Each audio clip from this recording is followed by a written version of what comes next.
I am beating every N64 game, and I mean all of them. The twist is, the next game I play is randomly selected, so I have no clue what's coming next. This is the journey to beating every N64 game.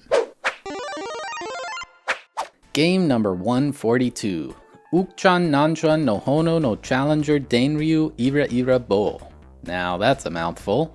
Released exclusively in Japan in 1997, this game was developed by Ucchannanchan and published by Hudson Soft. Well, after the marathon that was StarCraft 64, I was hoping for something nice and chill, and this sure had me nervous. However, I'll go ahead and spoil it, this ended up being the perfect game to follow that up with. I don't know what the heck this title means, but this game was released in English on the PlayStation. It was called Irritating Stick. Strap yourselves in because this is a wild one. Let's get into it. The main single player mode in this game is the time attack mode. You first pick which stage to do, of which there are 5 in total. Then you select which metal rod to use. The only real difference with them is their movement speed. There's a red one that gives you an extra life, but your time doesn't count if you use it. After selecting those, it gets into the gameplay. So there's this giant maze and you have to move this dot through it without touching the sides. If you do, a very over-the-top explosion effect happens and you lose. There's not really a penalty for losing, you just get to try again. Now, some of you may be incredibly confused as to what's going on here. I've actually done what this game is in an escape room once. Basically, there's this game show in Japan where you have to move a metal rod through a maze like this without touching the sides to win a cash prize. If you touch the side, you get shocked. So this isn't a dot moving, but the side view of someone navigating a metal rod through it. This game is a way for people to experience the game show from their own homes. The goal will be a red bar at the end. When you finish a stage, it shows a crown with an intense celebration animation, along with your clear time. Then it shows a replay of what it would have looked like in real life. This is a good visualization of how this thing would look. Well, with that, it's now on to level 2.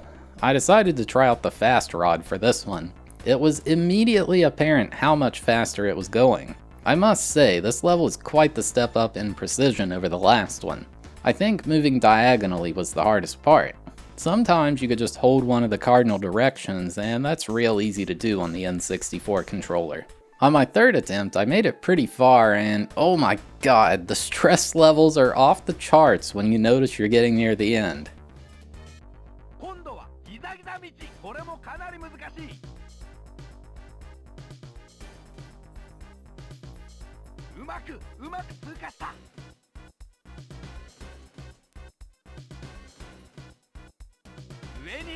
Dude, this one's way harder than that last one. Oh, dude. However, the absolute euphoria that happens upon reaching the goal easily makes up for it. Oh hey, random side note, while I was playing this game, my silver YouTube play button was delivered to me. They send you one of these for hitting 100,000 subscribers, and it still feels surreal that I've passed that number. Thank you to everyone who watches the videos, and thank you to my editor Crawl who makes these videos happen. I sure couldn't do it by myself. Anyway, now it's on to level 3. I went back to the slower rod this time because the fast one was too rough. This one has a spiral that seems like it shouldn't even work. It's laid out such that you go through it both clockwise and counterclockwise, then end up at a different spot.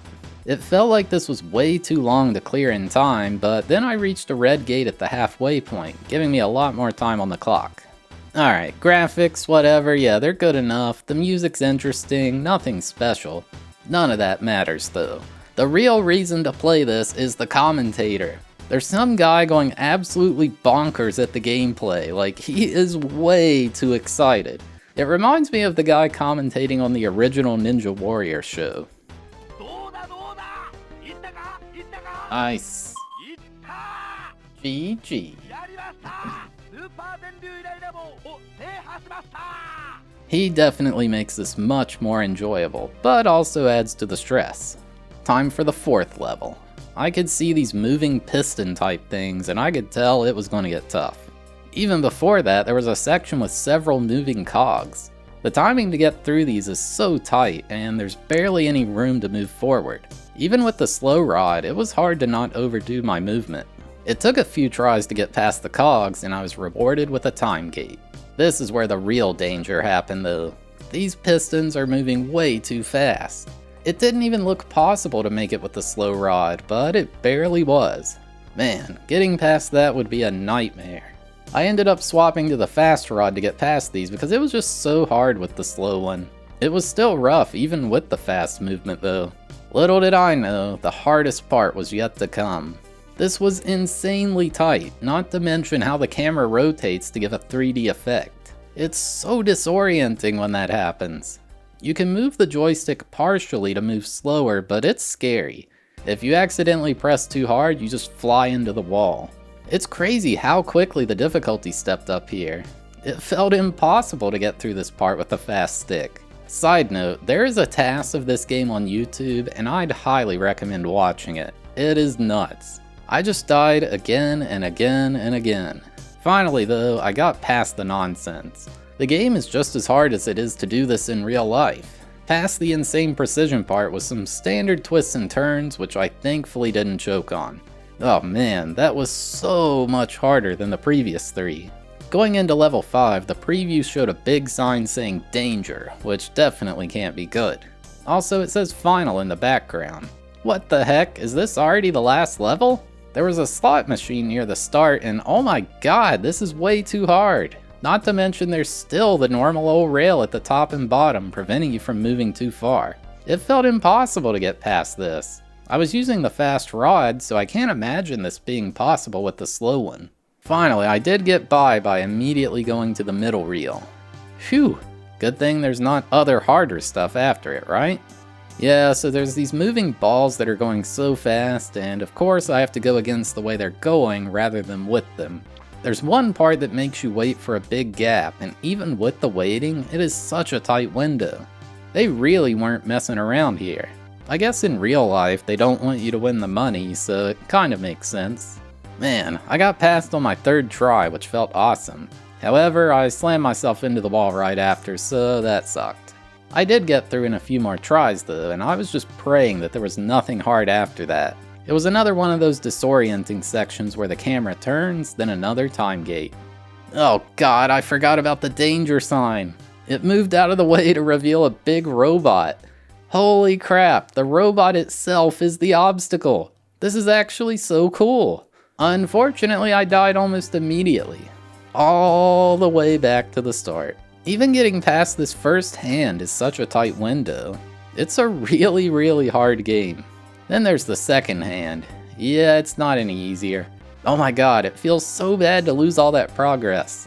I made it past on the next try and it was the final stretch. There's moving rods that kind of look like the guy's eyebrows. Not quite as hard as it looks.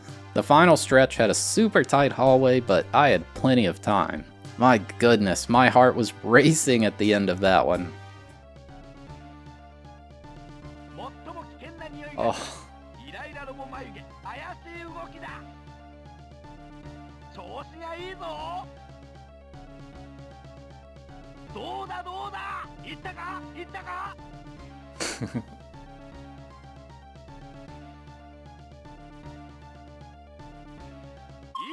Yes, dude.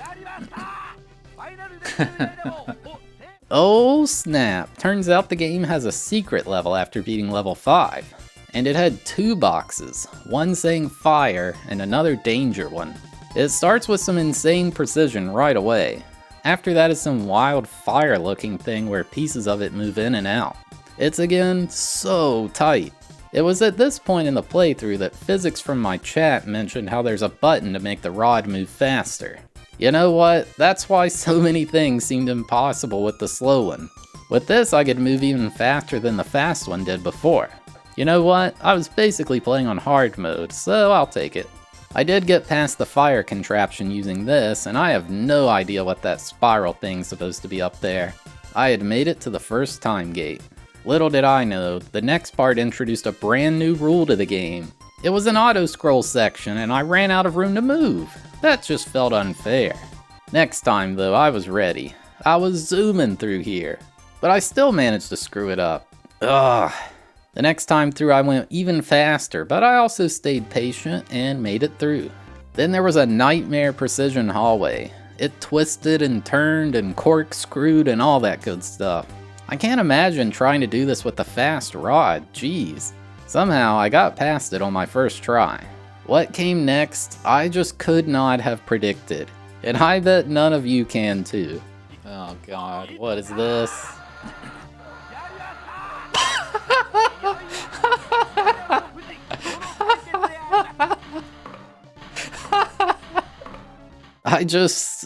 I don't even know what to say.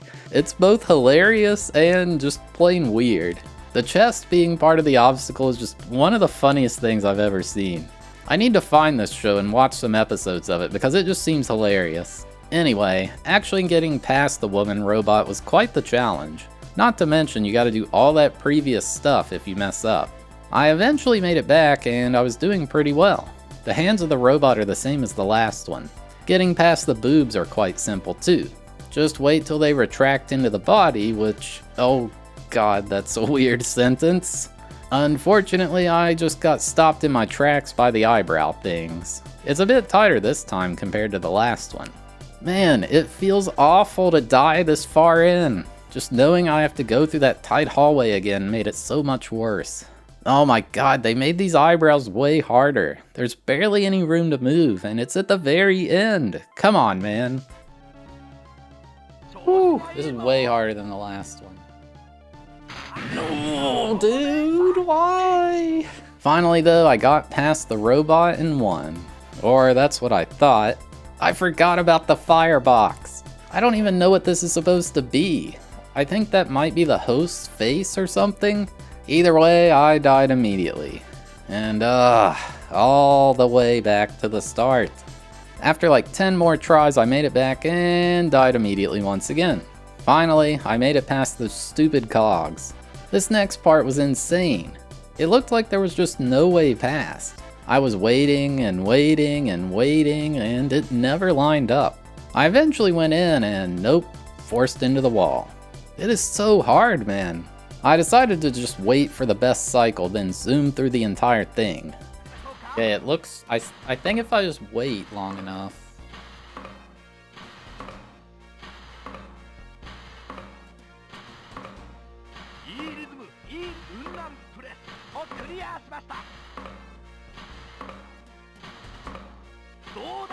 I choked this, dear god. Yes, dude. Yes. Oh my god, that was so stressful. It's much harder than it looks. And well, that's all the content this game has to offer. There is a versus mode, but it's just racing the same levels against another player. So yeah, that's about all there is for this one. Game complete. So yeah, there you have it. My journey to beating Ucchannanchan no Honō no Challenger Denryū Iraira Bo. What a wild ride that game was. I just never would have expected to play something like this, and I'm glad this challenge introduced me to it. It's such a simple concept that ends up being really, really fun. I think the commentator was one of the things that made the game for me though. He created so much more excitement than if it was just quiet or whatever. Really, the game was just a lot of fun. That being said, the big problem with the game is just how short it is. I feel like it wouldn't be all that hard to design more of the tracks for this, although the special contraptions may be more difficult to implement, like the robots. It just left me wanting more, and there's not really anything else to do in the game other than try to go for a faster time than you got last time. Other than that, I love this, but it does hurt it a lot, I think. I gave it a 7.5 out of 10 for enjoyability and a 6 out of 10 for difficulty. Hey, thanks for watching the video. Have a sneak peek at the next game. 249 on the list. Could be anything. Let's see what it is together. 3, 2, 1, go! 140! What's that? Oh, we are playing the next Mystical Ninja game, which is Mystical Ninja starring Goemon. I've never played this, but Barb was playing it. He seemed to really like it. It has been decided. But yeah, if you made it all the way to the end, thank you so much for watching. I really appreciate it. If you enjoyed the video, consider giving it a like. It helps the channel a lot. And if you like this series, make sure to subscribe so you don't miss out on the next one.